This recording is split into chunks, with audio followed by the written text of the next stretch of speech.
इस वीडियो को बनाने का मकसद सिर्फ ये है कि रज़ाग्राफ़ी से जो मोहब्बत करते हैं उनको गलतफहमी से बचाना, मोहम्मद रज़ा से जो लोग लगाव रखते हैं उनको गलतफहमी से बचाना।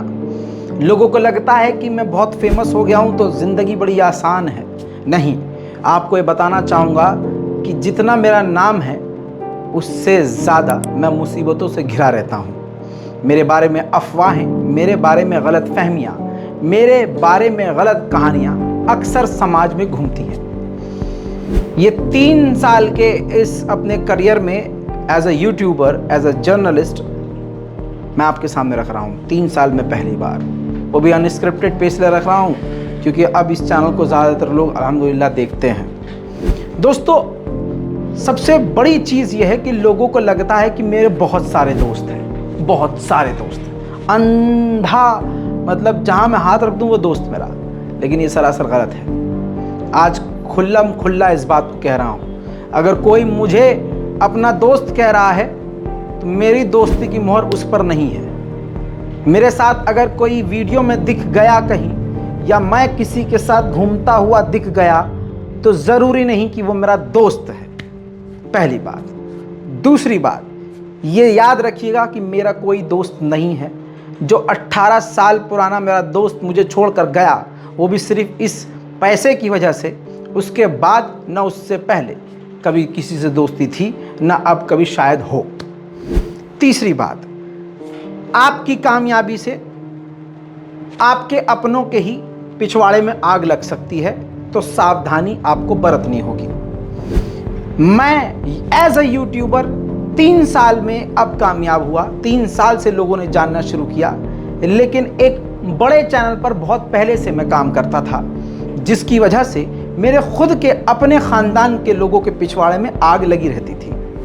आपको शायद ही कभी यकीन हो पाएगा, लेकिन क्योंकि आप भी हिंदुस्तान से अगर हैं या पाकिस्तान से हैं तो इस सामाजिक मामले को आप जानते होंगे कि आपकी कामयाबी से आपकी खाला, आपकी फुप्पू, आपके ताऊ या आसपास के जो ख़ानदान के होंगे उनमें से कोई ना कोई ऐसा ज़रूर होगा जो एकदम सुलग जाता है और फिर आपके मुंह पर तो अरे मेरा बच्चा कितना अच्छा है, और पीठ पीछे आपकी बुराई अक्सर वो कर देते हैं। सन 2017 का वो वक्त था जब एक समय मेरी शादी की चर्चाएं होने लगी थी और एक अरेंज मैरिज का माहौल बन गया था, और हाँ, रिश्ता भी हुआ था, मंगनी भी हुई थी। लेकिन हमारे मेरी बेहद करीबी हमारे ख़ानदान की एक बुज़ुर्ग, मुझसे तो ऑब्वियसली बड़ी, उनके एक बड़े अहम किरदार की वजह से वो रिश्ता टूटा, वो ख़त्म हुआ। काफ़ी समय बाद वो बात सामने आई। बहरहाल, लड़कों पर आसानी से लाछन लग जाता है कि वो तो होगा छिछोरा, और मुझे क्लेरिफिकेशन की कभी आदत नहीं थी, लेकिन अब इसलिए कर रहा हूं क्योंकि ये बहुत चीज़ें बढ़ चुकी हैं। लिहाजा मेरे बारे में अगर कोई गुलफशा, कोई अरमान, कोई फैसल, कोई दिनेश, कोई राहुल, कोई रिजवान, कोई भी इंसान अगर सोशल मीडिया पर आकर आपसे कह रहा है कि मैं रज़ा को बहुत अच्छे से जानता हूं, ये मेरे साथ काम करता था या काम करता है या मैं किसी के थ्रू जानता हूं, तो यकीन मत कीजिएगा। सोशल मीडिया पर कोई भी आकर कुछ भी बोल सकता है। लगभग 3 मिलियन लोग मुझे देखने वाले हैं। 3 मिलियन में से 20 लाख रेगुलर देखने वाले हैं। उन 20 लाख में से 10 लाख ऐसे ज़रूर होंगे जो बहुत अच्छे से मेरी सारी वीडियो को देखते हैं, तो मेरी पर्सनल लाइफ के बारे में कुछ न कुछ जानते होंगे। अब ऐसे में अगर कोई शख्स उनमें से एज अ व्यूअर किसी के सामने बड़ाई मारकर कहे कि ये मैं तो जानता हूँ इसको, और ऐसा होता है, ह्यूमन नेचर है। जब कोई एक ऊंचे मुकाम पर पहुँचता है तो कुछ होते हैं कहने वाले, अरे इसको तो मैं जानता हूँ यार, अरे यही तो था, मैं जानता हूँ उसका घर वहाँ है। तो याद रखिएगा, मेरी कोई भी जानकारी किसी के पास नहीं है। मैं अकेले अपने दम पर काम करता हूं, हत्ता कि जो मेरी टीम है वो भी मेरी पर्सनल लाइफ के बारे में नहीं जानती।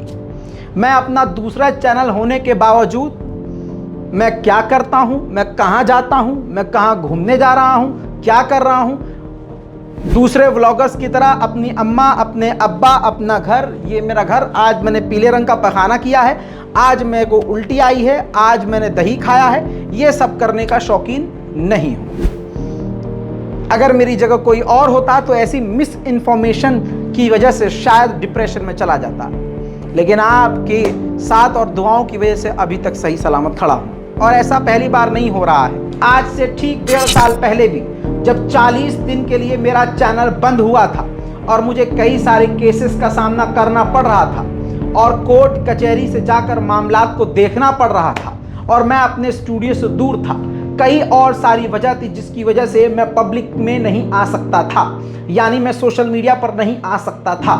उस दौरान कई सारे हमारे अपने मुसलमानों ने अफवाह उड़ाई। अब ये देखिए, किसी ने तो YouTube पर मुझे एक्सपोज करने का वीडियो बनाया, किसी ने रजाग्राफी लास्ट हॉस्पिटल वीडियो, हॉस्पिटल के अंदर मुझे मरा हुआ दिखा दिया, मेरी लाश भी दिखा दी।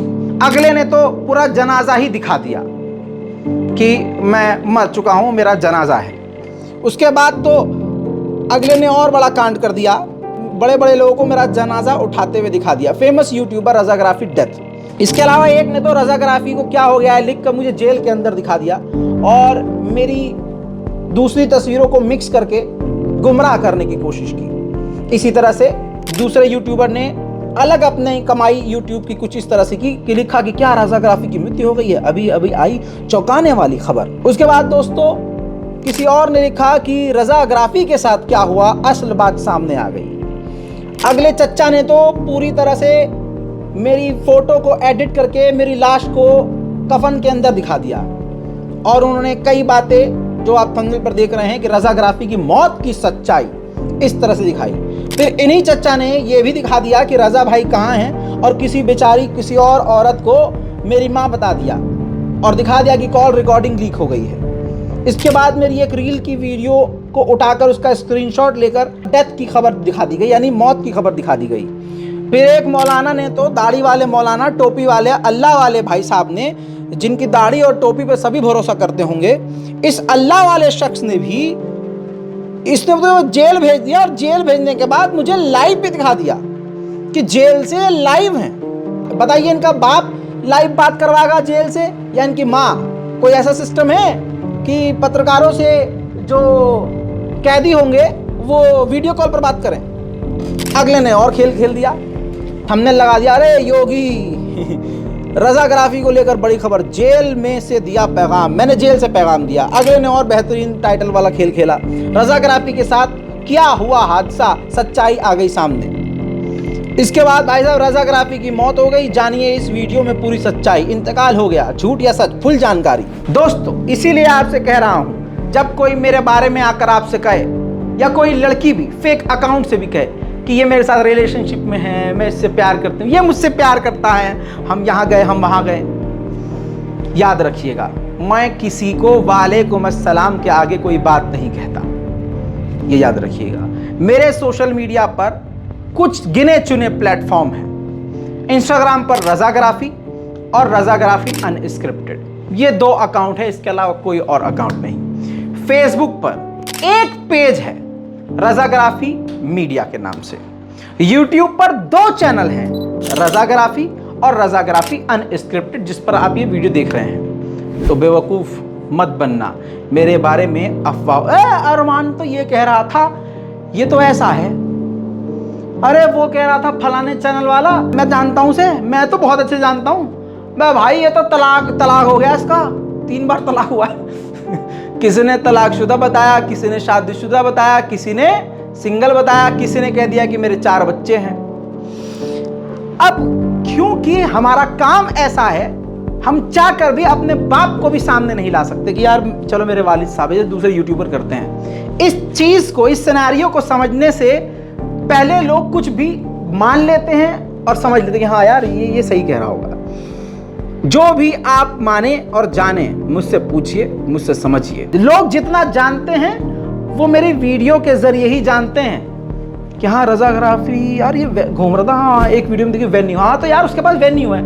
मेरी ही वीडियो में देखा किसी ने कि मैं अपनी कार वेन्यू में घूम रहा हूँ। कार जब खरीद के लाया तो इंस्टाग्राम पर पोस्ट किया तो किसी ने मुझे अपना दोस्त बताने के लिए फॉर एग्जांपल खेल गया ऐसे, क्या है अबे 2021 में तो लास्ट फरवरी में वो गाड़ी ले आया था, वेन्यू ब्लू करके है। भाई साहब मैं जानता हूँ यार, मिला हूँ मैं। अरे बहुत यार ये अपना है, वो तो थोड़ा बिजी रहता है। नंबर हैगा मेरे पास और नंबर किसी के पास नहीं है मेरा। तो याद रखिएगा, बेवकूफ़ मत बनिएगा, किसी की बात मत मानिएगा, क्योंकि आप गलत मानकर कहीं गलत कमेंट करेंगे, कहीं गलत मैसेज करेंगे, तो इससे घूम फिर के मैं ही मुसीबत में आता हूँ। न चाहकर भी क्लैरिफिकेशन, जस्टिफिकेशन और ज़िंदगी में फालतू की बकैतियाँ होती हैं। याद रखिएगा, मैं किसी का दोस्त नहीं। कोई मुझे कहे, क्योंकि जब से थोड़ा बहुत अल्लाह ने हाथ, थोड़ा बहुत क्या अल्हम्दुलिल्लाह बहुत हाथ थामा है, तो पैसा सच में बहुत बुरा है। पैसे की वजह से कुछ लोग आए, कुछ लोग गए। शॉर्ट में बड़ी बात बोल रहा हूँ, क्योंकि मुसीबत में अपनों की पहचान होती है। और पिछले 1.5 साल पहले मुसीबत में मुझे अपने और गैरों की पहचान हो चुकी थी। जब बाप को हार्ट अटैक आया था या मेरे वालिद की ज़्यादा तबीयत ख़राब हुई थी, तब भी मैं अपने और गैरों की पहचान बहुत पहले कर चुका हूँ। मैं अल्लाह के भरोसे चलता हूँ। अल्लाह जिस हाल में रखे मैं उस हाल में खुश रहने की कोशिश करता हूँ। अकेला हूँ। लगभग 2.5 मिलियन लोगों के दुआओं के बाद भी, एक भीड़ के बाद भी, मैं इस दुनिया में, इस समाज में अकेला हूँ। मेरे साथ सिर्फ मेरा माँ बाप, मेरा परिवार है और मेरा अल्लाह है। बस यही ज़रूरी है। जय हिंद।